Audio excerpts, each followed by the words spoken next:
Understanding Sexuality and Gender is Key to Emotional and Mental Well-Being by Professor Nigel MacLennan. What do we know and not know about sexuality and gender? What happens if people make ill-informed decisions about their sexuality? Human sexuality is a multifaceted and massively complex phenomenon. Heterosexuality, the attraction to individuals of the opposite sex, is, and as far as we can tell, throughout history, by far the most common sexual orientation. A veritable A to Z of human sexuality does, and seems always to have, existed. The next most common forms of sexuality in order are bisexuality, homosexuality, and asexuality, with around 33%, 7%, and 2% respectively. The precise percentages are not known, mainly because of the private nature of sexuality. There are a vast number of variations and expressions of human sexuality. For instance, some people prefer sex between equals. Others prefer one partner to be more dominant or passive. Some prefer role or gender fluidity. Some prefer role plays. The interplay between sexuality and gender has endless variations. Indeed, any form of sexual interest that you can think of or way of expressing that interest probably exists in at least some people. This will seem like an odd question. What causes sexuality? Yes, we can say or simplistically restate the observation that sexuality is based on the biological urge to procreate. That does not explain the wide variety of sexual interest or of gender identities. Many factors seem to be in play. The involved biological factors in sexuality include genetics, hormones, and brain structure. In trying to understand human behavior, twin studies are a rich source of information. Studies of twins have shown that monozygotic, identical twins, are more likely to share the same sexual orientation than bizygotic, fraternal twins. That suggests a genetic component to sexuality. But there are many cases where one identical twin is heterosexual and the other is homosexual, which indicates that there are factors involved that are stronger than their shared identical genes. Hormonal factors during gestation, prenatal development, seem also involved in the formation of sexual orientation. For example, exposure to higher levels of androgens in the womb has been linked to increased rates of homosexuality in both males and females. There, too, the picture is incomplete. If hormonal factors were determinative, there would be no identical twins with different sexualities, since they were both subjected to the same hormones during gestation. Some theorists have suggested that brain structure and function may also vary between individuals with different sexual orientations. Even where differences can be found, it is far from clear whether such variation is causal, consequential, or a mediating factor. It is entirely possible, given that the brain is highly plastic, it changes depending on experience, that any brain differences detected happen as a result of a different sexuality emerging. That is, the brain differences are consequential and not causal. As if those weren't enough uncertainties, then there is the added complexity of epigenetics. For a century and a half, it was thought that our genes were fixed and that they determined who and what we are. Anyone who suggested otherwise was ridiculed and lampooned, as was Lamarck. He suggested that genes could be altered by experience and by environment. It turns out he was completely right. That field of study is now called epigenetics. Our genes and their expression can be changed.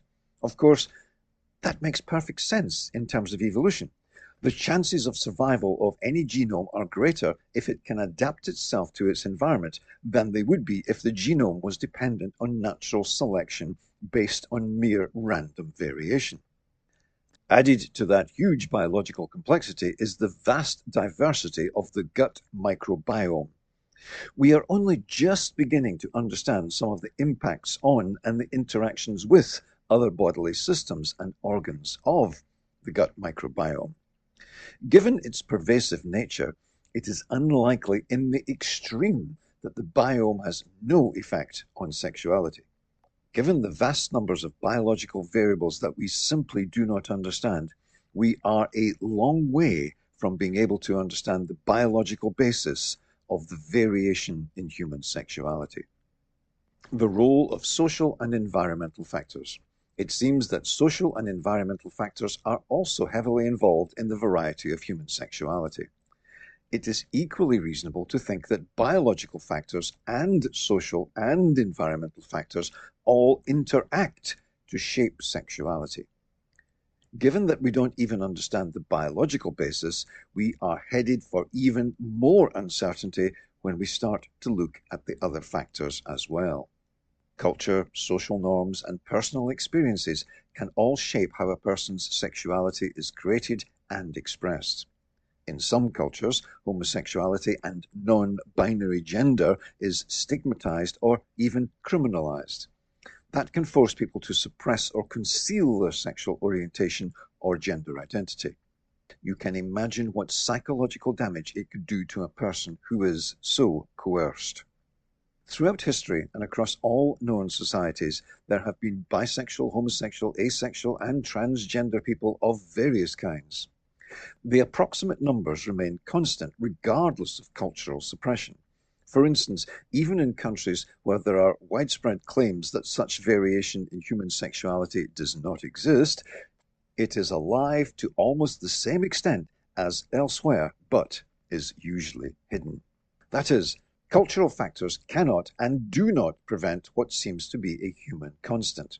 In each generation, there is a wide range of sexuality and gender preferences. Childhood experiences, such as relationships with parents and peers, can also influence sexual orientation.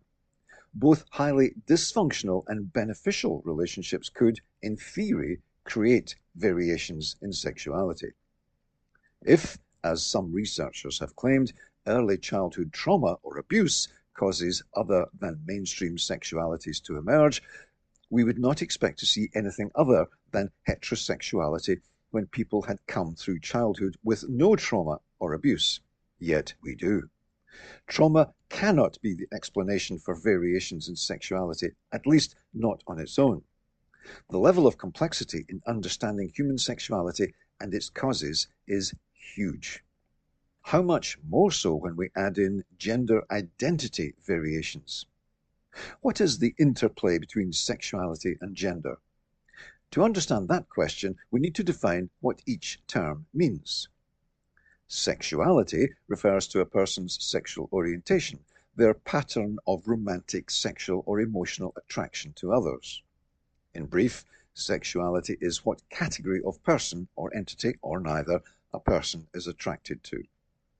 Gender refers to the social and cultural roles, behaviors, and identities typically associated with being male, female, or another gender.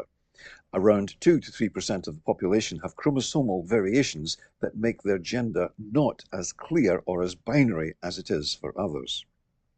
Gender identity is distinct from sex, which refers to biological differences such as chromosomes, hormones, and anatomy. That is, there are feminine men, macho women, and men and women who have the characteristics of both genders in some contexts, but not in others. There are macho men who play the female role sexually, and effeminate men who are socially submissive and yet are hyper-heterosexual. Sexuality and gender, while in some cases they appear to be independent variables, in most cases they are interconnected, and they often influence each other absolutely. For example, a person's sexual orientation may impact their gender identity and vice versa. While there are many theories, quite how that interaction works or is shaped is currently way beyond our understanding. Both gender and sexuality are fluid in the sense that people can experience changes in their sexual orientation or gender identity over time and context. It is not uncommon for people to move from being heterosexual to being homosexual and back again. For instance, those who are imprisoned become prison gay, and immediately upon their release, they are exclusively heterosexual. Social and cultural pressures can also change how a person perceives their sexuality and gender. For instance, in some cultures where being attracted to the same sex has been historically stigmatized, some people will perceive themselves to be of the opposite gender to their actual biological sex. It could be that gender identifying in such a way makes their sexuality more acceptable to them and to society. One fairly robust finding is that 80% of people who present as being gender dysphoric turn out to be homosexual. That could be indicating that they initially conflated or confused gender and sexuality. The mental and emotional distress experienced by people who have not accepted their sexuality or are persecuted for having a non-majority sexuality is severe. People who are not sexuality or gender conforming are hugely more likely to experience mental health problems, mostly caused, it seems, by social prejudice and ostracization.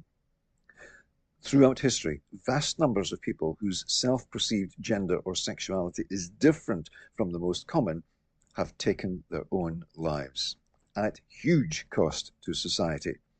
For instance, the father of computing, the person who led the breaking of the Enigma code during the Second World War, and thus saved probably millions of lives, and enabled the war against totalitarianism to be won, Alan Turing, took his own life after being persecuted in a totalitarian way by the British state for his homosexuality, even though his persecutors knew of the enormity of his war contribution. We can only imagine what benefit Alan Turing could have brought to his country and the world if he had been understood, supported, or at least accepted. Would the UK, not the US, now be the home of the world's largest and wealthiest computing companies? The history of attempts to explain the variety of human sexuality and gender identity is littered with failed theories. Even the theories that are most plausible, for example, the interactionist theory, are no more than observation passing off as explanation. The interactionist theory suggests that combinations of biological and social factors explain the development of sexual orientation, and that biological predispositions interact with social and environmental factors to shape individual sexual identities. That is no more than a statement of the blindingly obvious. There is no coherent explanation of how the vast numbers of involved variables interact, or why they are causal in some circumstances and yet not in others. In short, we are utterly clueless about how the variations in sexuality and gender identity come about. Other than saying it is evolutionarily advantageous or genetically predisposed, we can't even answer the question, what causes heterosexuality? We are gender and sexuality ignoramus. What happens if people make ill-informed decisions about their sexuality? Given how little we know, ill-informed decisions at a state and individual level are entirely understandable, maybe even inevitable. Here's a logical analysis based on what little we know. If a person is naturally heterosexual and they are secure in their own sexuality, they are unlikely to feel threatened by the sexuality of others. If a person doubts their own heterosexuality and fears that they may be bisexual or homosexual to some degree, they seem more likely to be prejudiced towards sexual minorities. A person who finds themselves attracted to their own sex, depending on social and cultural factors, may discover it easier to claim that they are a man trapped inside a woman's body than to accept that they are homosexual in a prejudiced world. Young females, upon becoming aware of and regularly witnessing the misogyny around them, may decide that they would rather be male. That can start a chain of mental and emotional habits that leads to the enduring conviction that they are male and can't function unless society sees them as male. If that pathology is met with collusion by the dangerous trans ideologues in the healthcare sector, the young girl can be put on puberty blockers and set on a surgical path that will sterilize them and leave them anorgasmic for life. Not accepting our gender can have devastating consequences. The same fate can await effeminate boys who are deeply distressed at being teased for their effeminacy. They learn about trans people and decide that they too are female inside. They too can be subjected to misguided, affirmative-only policy ideologues and set on a path to sterilization and be rendered anorgasmic for life, long before they are capable of understanding what joy an orgasm can bring. There are also severe risks of nerve damage and urinary tract and bladder problems for both male to female and female to male gender dysphorics, who are encouraged to go down the surgery route without any attempt to help them accept their differences in a less risky and permanent way. Conflating gender with sexuality seems to apply to 80% of people who initially present with gender dysphoria. That is, they eventually settle for being same-sex attracted and shed their ideas of being trapped inside the wrong body. There are countless cases of young people having their first sexual awakenings without understanding what is going on, resulting in substantial psychological, emotional, or physical harm. For instance, a girl having her first period and being traumatized by the sudden appearance of what seems to be vast amounts of blood. And the pubescent boy who suddenly wakes up thinking he has wet his bed or that something is wrong with his genitalia can be similarly traumatized. Trauma induced by a lack of understanding can be caused by deliberately misleading young people. Teenagers of both genders masturbate and explore their sexuality with friends and through fantasy. If they are made to feel guilty about an entirely natural process as their hormones dramatically increase their sex drive, the emotional and psychological damage can be severe. It can be no less distressing for adults who experience a reduction in their sexuality. For instance, the man who can no longer perform sexually and feels that his masculinity has left him, or the postmenopausal woman with similar identity challenges. Not understanding our sexuality and gender can cause harm in all sorts of ways. The antidote is education. Not just the cursory sex education provided in schools, but self-education in the changes that can and do take place over the course of our lives.